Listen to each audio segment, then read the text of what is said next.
Hey everybody, this is Joe Payne back again with another Political Payne. Today I want to look at some of the rioting and unrest and police violence that's been going on in Minneapolis, Minnesota.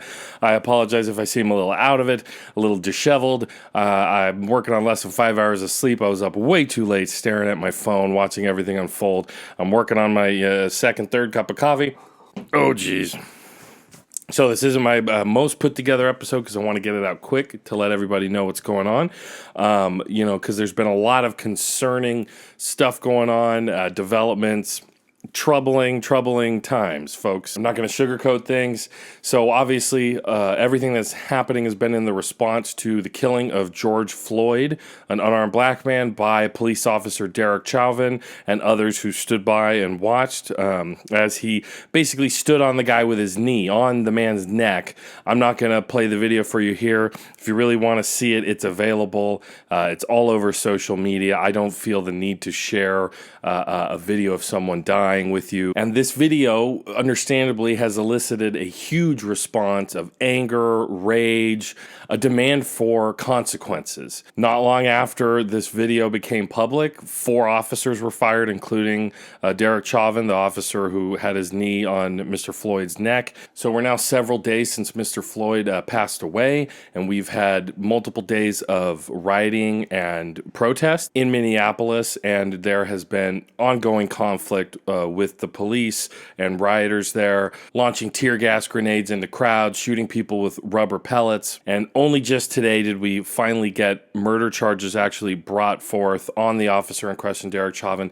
These are third-degree murder charges and manslaughter. So, there was all this outrage for all the days that an arrest hadn't been made and charges hadn't been filed. But now we see that the charges that have been filed are, what many would consider, not good enough, not appropriate for the actions that the officer took. It really is an ongoing problem, and movements like Black Lives Matter and others kind of illustrate and put a focus on the fact that the willingness, the benefit of the doubt to allow police officers to extrajudicially kill people very much disproportionately affects people of color and communities of color in the way they're policed, but also in the way they're treated when being detained, that often ends in the end of their lives. So this particular officer, Derek Chauvin, actually has a history of complaints levied against him. He's had several investigations, internal investigations on him for,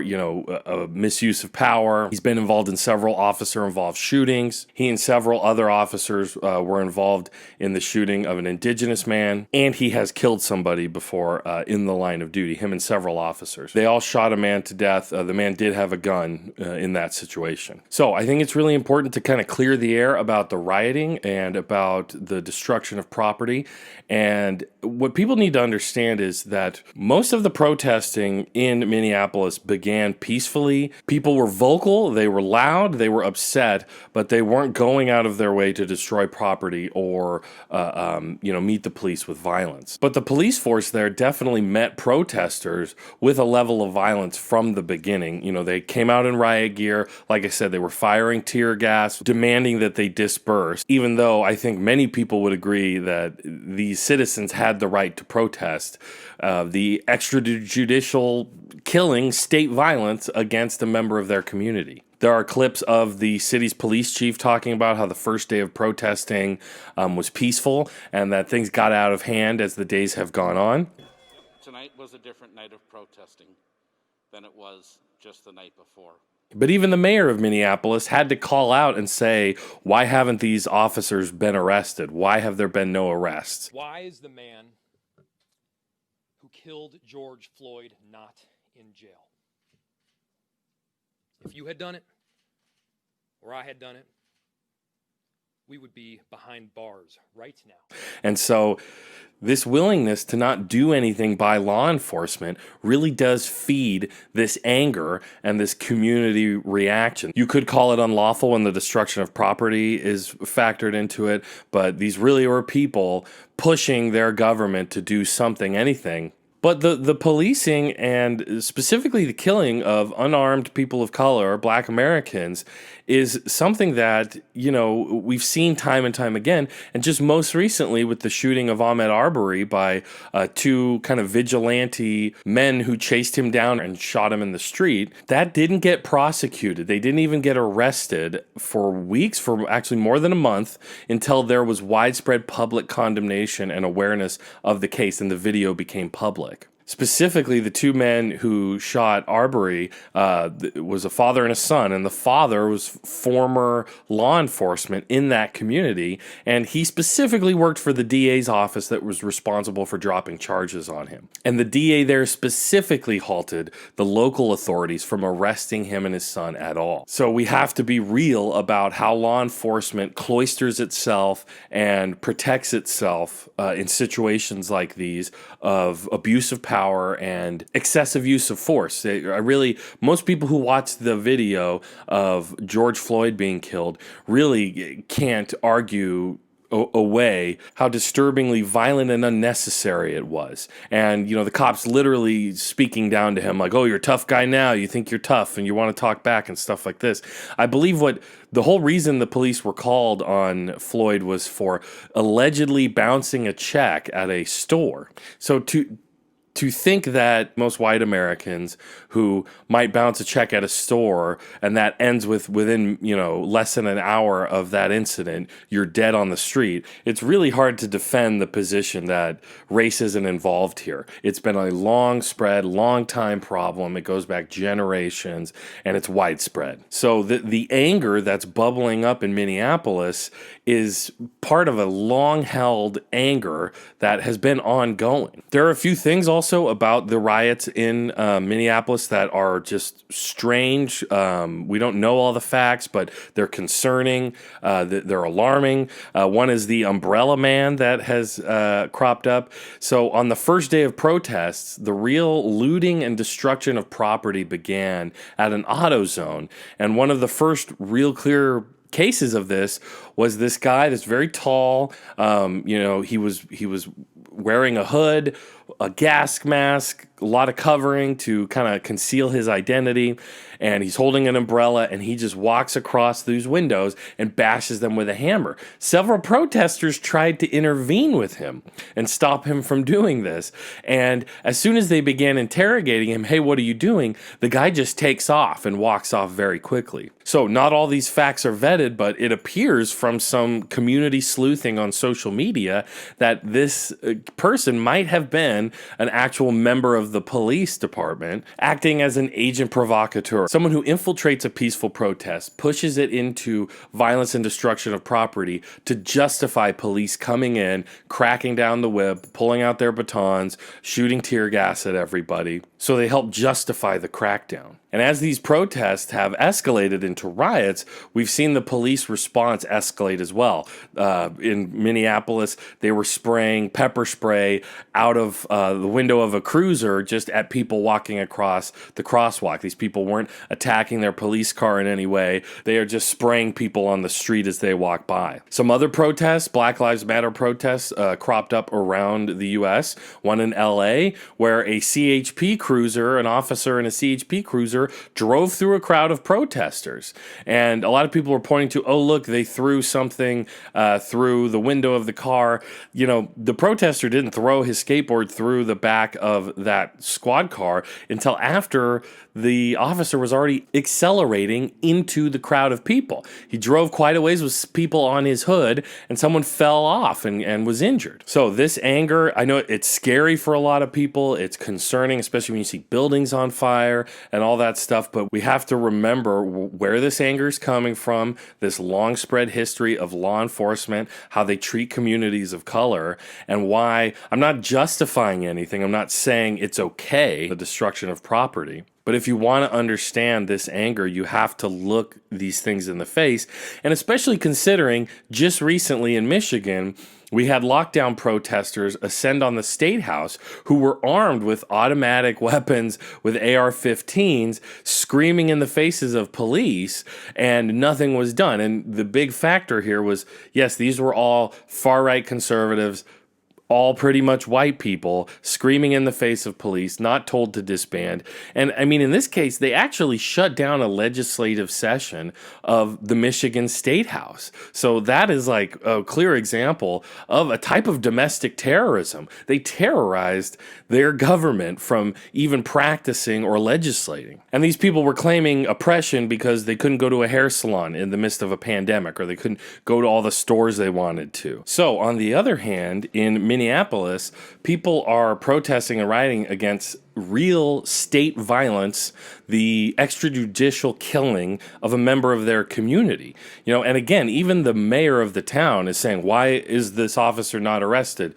This was a criminal act. And the community there is actually quite, organized and united on, how wrong the killing of Mr. Floyd was. There's even a Facebook post from a business owner of a local restaurant that did get burned in the rioting. And they said they were sad about it, but they literally said, let my building burn. We need justice for George Floyd. So this is kind of the crazy back and forth. You could get a bit of whiplash looking at all of this stuff. But I wanted to talk about a few other really concerning things that I've seen. Some of it includes the response from the state government, but also from, you got it, President Donald Trump, who just weeks ago was spurring the Michigan lockdown protesters, saying, hey, you need to work with these people and try to find something to work with them, because it was in his political favor, honestly. The governor there is in the Democratic Party. To now saying about the Minneapolis rioting that he's going to deploy the military and, quote, when the looting starts, the shooting starts. So I want everybody to really sit for a moment and think about the President of the United States openly calling for the U.S. military to kill American citizens. You have to sit with that and understand this, okay? And then we add this on top of, interestingly enough, the tweet where he said that, Twitter has semi-censored the tweet. It doesn't appear automatically, but if you click on it, it has a little warning, and if you click on it, you can see the tweet.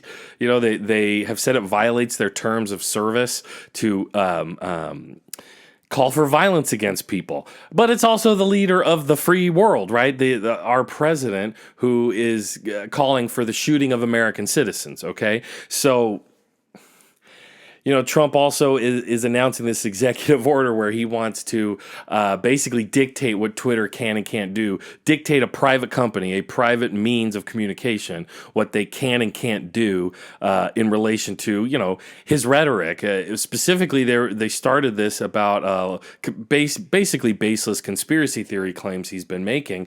But, now he's straight up calling for violence against citizens. And so very concerning. But the other thing that happened was the state police arrested a CNN reporter and crew in the middle of their broadcast. They were trying to move out of the way. They were basically doing everything the officers were asking of them. We can move back to where you'd like. We can move back to where you'd like here. We are live on the air at the moment. And this is a scene here playing out in Minneapolis. This is part of the advanced police presence that we saw come over the course of really minutes when the local police showed up. I'm sorry? You're under arrest. Okay. Do you mind telling me why I'm under arrest, sir? Why am I under arrest, sir?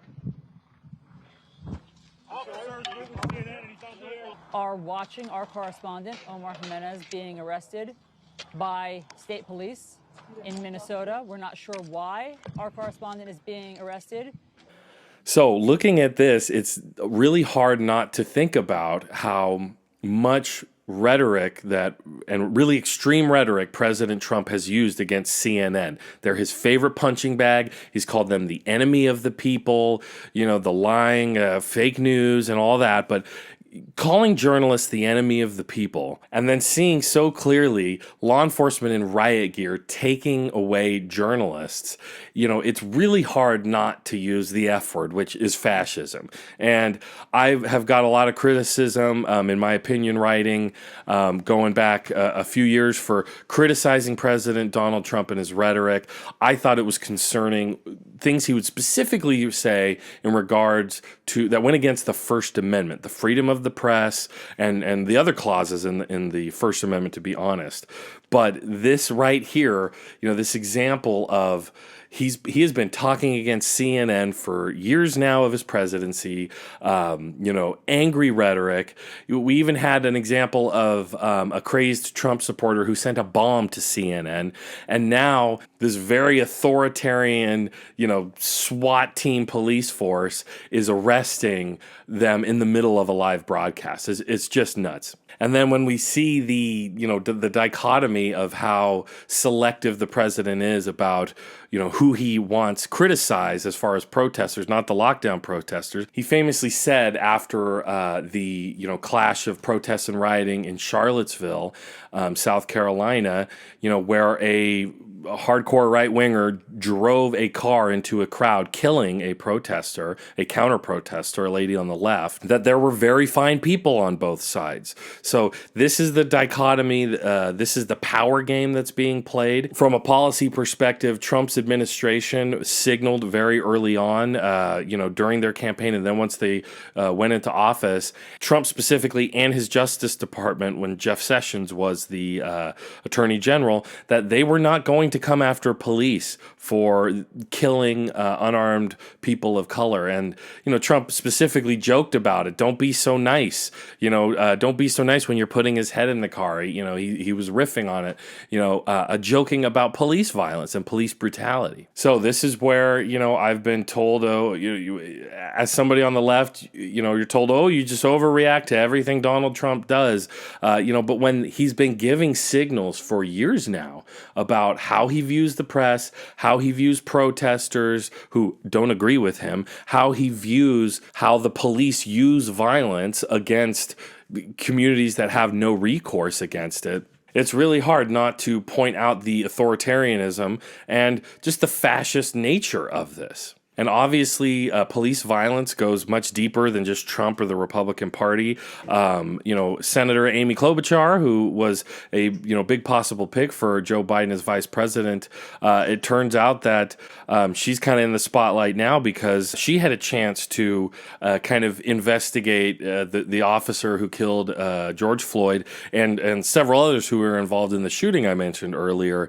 But she didn't even convene a grand jury, and in fact, a grand jury was convened only after she left her position as a prosecutor to go become a senator. And it's important that people realize that this isn't just a partisan issue, just police violence against people of color. It can be supported or justified or employed by just about anybody. We saw the other day in the Central Park, a woman named Amy Cooper who, basically put on a performance to a 911 call after a black man asked her to put her dog on the leash in the leash only part of the park. And her response was to, call the police and say, I'm going to tell them an African American is attacking me or whatever. And then as she calls on the phone, she gets hysterical while she's choking her dog at the same time. So this was a clear example that she knew that she could threaten this guy with state violence with the NYPD, that doesn't have a great record with how it treats, black New Yorkers. And then we find out that Amy Cooper has donated to Obama's campaign and more recently Pete Buttigieg's campaign. So just being liberal doesn't inoculate you from these ideas of that state violence against black Americans of color is okay. Just as, you better not get out of line. You better not do anything we don't like. And this is just a way that law enforcement is weaponized against certain Americans and not so much on others. There are people who feel safer calling the police on people than other people who obviously know that they're more likely to be the victims of it. So just to wrap this up, this problem is so big that, the UN has put out reports on, human rights violations in the United States, specifically involving police violence, poverty, widespread issues like oppression, and again, the extrajudicial killing of Americans of color. But, to be honest, the police have incredible amount of leeway to kill anybody. It doesn't matter your race or ethnicity. But again, it's tied to these systemic racist practices of targeting communities of color over others. Okay, this has been another Political Payne. Thanks again for watching, everybody. This was a crazy topic, kind of a rush job. Like I said, I'm underslept and overcaffeinated at this point, but I just wanted to, jump on this topic. It's a big kind of crazy situation that's been unfolding.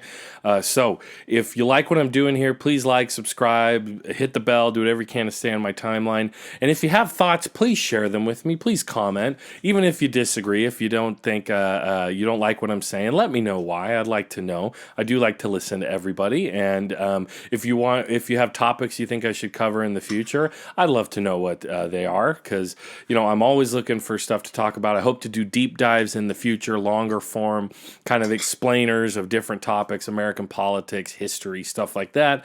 So I just really appreciate your eyes, appreciate you watching, staying here with me, staying informed together. I think it's the best thing we can do. Thanks again for watching.